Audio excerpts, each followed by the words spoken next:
Teorías anarquistas de la educación. Muy buen día, mi nombre es María Fernanda Vanegas. El día de hoy me correspondió exponer el tema de la semana 25, el cual corresponde al libro Anarquismo y Educación, la propuesta sociopolítica de la pedagogía libertaria de Francisco José Cuevas Noa, en donde vamos a trabajar específicamente el bloque 2 y la unidad 3, la cual lleva como nombre las teorías anarquistas de la educación. Para abordar el texto vamos a tomarlo desde los 4 apartados importantes que se encuentran dentro del bloque 2.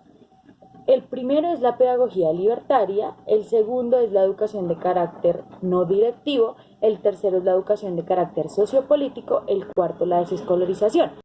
Se trabajan dentro del texto estas 4 grandes teorías debido a que no podemos hablar solo de una teoría anarquista. Esto es porque cada uno de los pensadores que han tenido el privilegio de formar el pensamiento anarquista también han dado su granito de arena y han aportado frente a su posición en la revolución lo que se debería trabajar y lo que entienden frente a la educación. Pedagogía libertaria. La libertad como medio.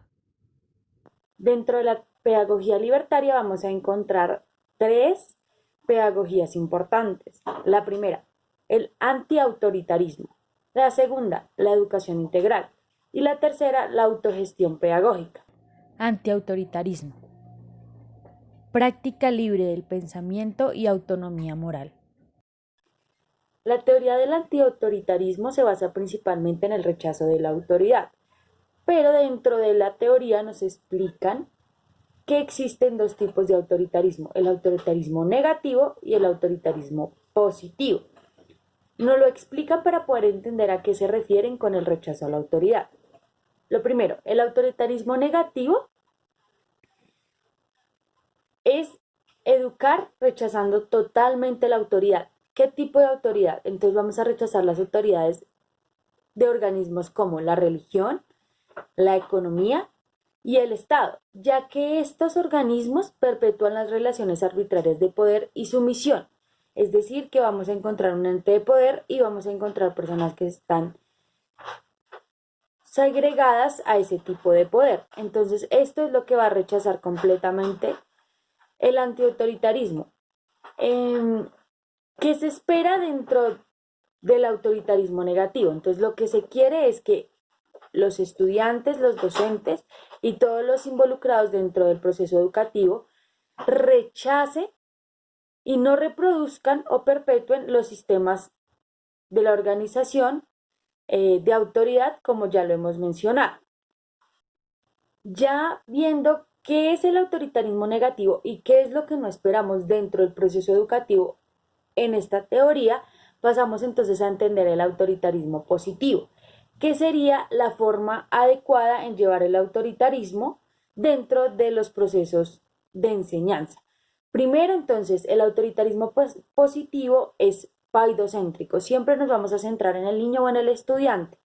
¿Por qué?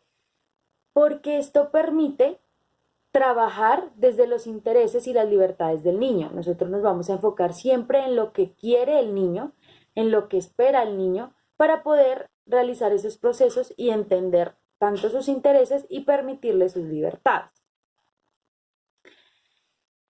¿Cuál es el objetivo principal del autoritarismo positivo? Que vamos a enseñar para que los niños, o el educando en este caso, sea dueño de su propia vida, tenga las capacidades adecuadas para no dejarse oprimir o explotar de los organismos de los autoritarismos negativos. Entonces, la idea es el crecimiento autónomo del estudiante, que durante esos procesos educativos él también se apropie de su vida y tenga esas capacidades para rechazar el autoritarismo negativo. Entonces, ¿qué espera el autoritarismo positivo? Es que sea una educación para la admiración y no la sumisión. Es decir, que nosotros vamos a seguir ejemplos de autoridades con las cuales nos encontramos de acuerdo y con las cuales estamos cómodos para seguir, mas no por obligación. Educación integral. Igualdad de oportunidades. Esta teoría anarquista de la educación surge a partir de la idea ilustrada de la Revolución Francesa. la cual dice que todos debemos tener la misma igualdad de oportunidades. Dentro de esta teoría entendemos al ser humano como un ser completo, es decir, que dentro del aprendizaje y las dinámicas que se dan en la educación debemos desarrollar de forma completa las facultades del ser, tanto físicas como intelectuales. ¿Por qué? Ya que esto permite que dentro de las dinámicas sociales establecidas, el educando pueda articular estas y tenga un trabajo manual e intelectual completo. Dadas estas dos facultades, podemos decir que la industria y el capitalismo no va a afectar negativamente al estudiante dado al proceso de alineación, sino que él va a poder superarse y tener un trabajo integral de sí mismo con estas facultades desarrolladas. Uno de los representantes de la teoría, Pierre Proudhon, filósofo político y revolucionario francés, que fue muy importante en el movimiento anarquista histórico, nos dice que el ser humano es una representación social. Por ende, la educación debe ser integral, como lo imparte la teoría. ¿Cómo se puede llegar a dar esta educación? Esta educación debe ser una propuesta de trabajo artesanal y técnica entendiéndose con todas las multiplicidades que puede llegar a tener un trabajo técnico en intelectual y físico, para abarcar la totalidad de los procesos del trabajo propuesto. ¿Qué es lo que permite esta educación? Permite una producción colectiva de la cultura y una humanización. Antes, dentro de esta teoría es Mijaíl Bakunin, filósofo ruso, el cual propone superar la educación capitalista por medio de una educación emancipadora. ¿Cómo vamos a plantear esta educación? Él la plantea por medio de la dialéctica. Entonces debemos desarrollar de forma científica la razón. Entonces vamos a empezar a dialogar y discutir dentro de la escuela para así cambiar las estructuras sociales y llegar a poder tener un papel importante dentro de la revolución. Autogestión pedagógica, responsabilidad de todos los individuos. Los individuos que participan tanto de la escuela como de los grupos educativos. Esta dinámica permite, primero, construir espacios educativos con medios propios, o sea, dentro de la misma comunidad se pueden crear los espacios educativos. Segundo, la organización autónoma de los estudios, entonces, partiendo de la responsabilidad, entre todos los involucrados podemos escoger qué vamos a estudiar o qué son los desarrollos importantes dentro de la comunidad que necesitemos. Y en tercero está la autogestión de los aprendizajes y tanto la investigación individual como el trabajo grupal. Entonces, al hacernos responsables tanto de nuestro propio desarrollo intelectual y educativo como también el de la comunidad, eso permite que todos estemos relacionados y podamos tener un desarrollo integral de nuestros conocimientos. ¿Qué debe ser importante dentro de estos espacios? Que tienen que ser autónomos e independientes, es decir, que no pueden involucrar organismos de control como el Estado o la Iglesia. Esto permite el crecimiento de la libertad tanto en conocimientos como en el desarrollo de la personalidad de cada uno de los individuos participantes dentro del grupo educativo. Educación de carácter no directivo. El individuo como eje de acción. Las teorías no directivas parten del individuo como eje de acción. Esto se entiende a partir de que la libertad del educando o del estudiante debe ser absoluta. La única misión del educador es evitar influencias de los adultos y de los desarrollos naturales en la sociedad frente al individuo, puesto que estas influencias son represoras y pueden entorpecer el enriquecimiento individual de la libertad del estudiante. Las teorías no directivas toman la autogestión como medio de enseñanza.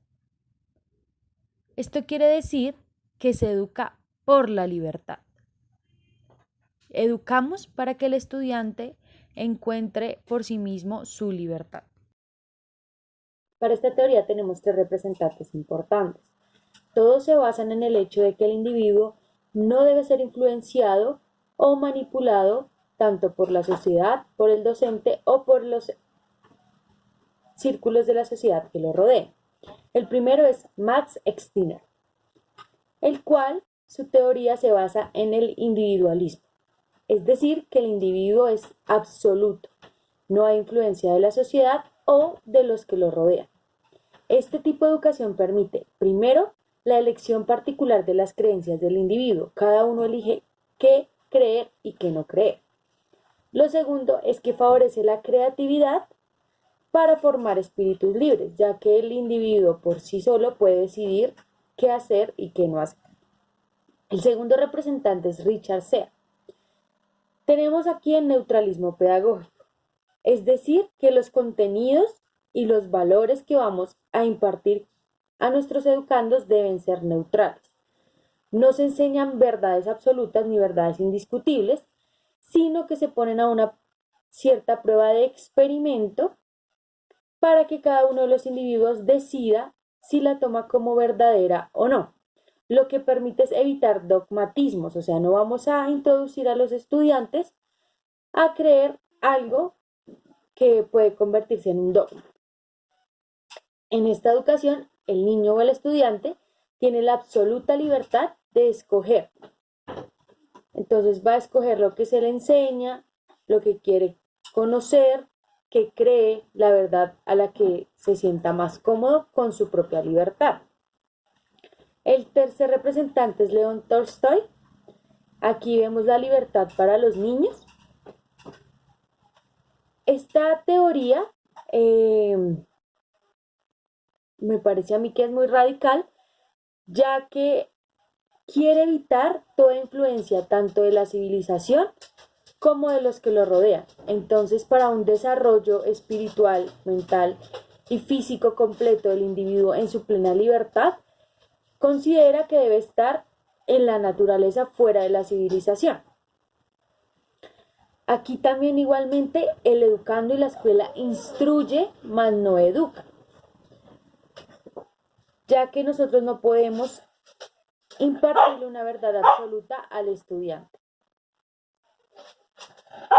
De carácter sociopolítico. La libertad como fin. Orientación social. Esta teoría tiene la libertad como fin. Esto quiere decir que la educación no parte de la libertad, sino que la libertad se da por medio de la educación. La educación es el medio por el cual los educandos y los docentes y las personas que están participando del proceso educativo usan para darse cuenta de su libertad. ¿Por qué? Porque la educación es de un carácter político. Esto es debido a que el ser humano es social. Entonces, por ende, tiene que ser partícipe de las dinámicas sociales y políticas a las que está inmerso dentro de su sociedad. Uno de sus representantes es Bakunin, el cual define que la libertad del individuo no viene por naturaleza, sino que la libertad se alcanza mediante su voluntad y la compañía de los demás individuos con los que está socializando dentro de su ambiente.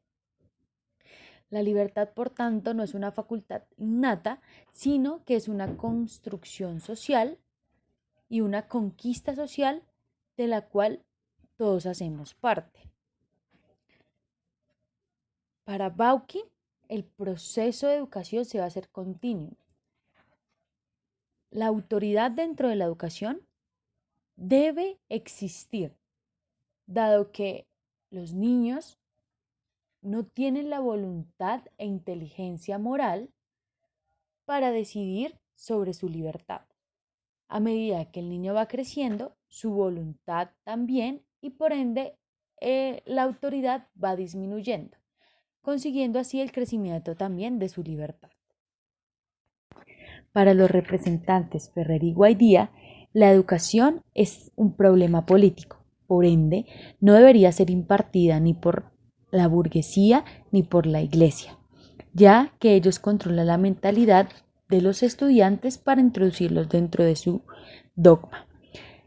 Es decir, que la educación debe ser de forma política sin manipulación de estas entidades. Por eso, dan a conocer la ciencia positiva, la cual se basa en la enseñanza científica y racional de los conocimientos. Desescolarización, eliminación de la institución escolar. La última teoría trabajada en el texto es la desescolarización. Ellos proponen que la muerte de la escuela. ¿Por qué proponen la muerte de la escuela? Porque los conocimientos impartidos dentro de esta institución no son desinteresados, sino que parten de una entidad de poder, ya sea estatal, religiosa, entre otras.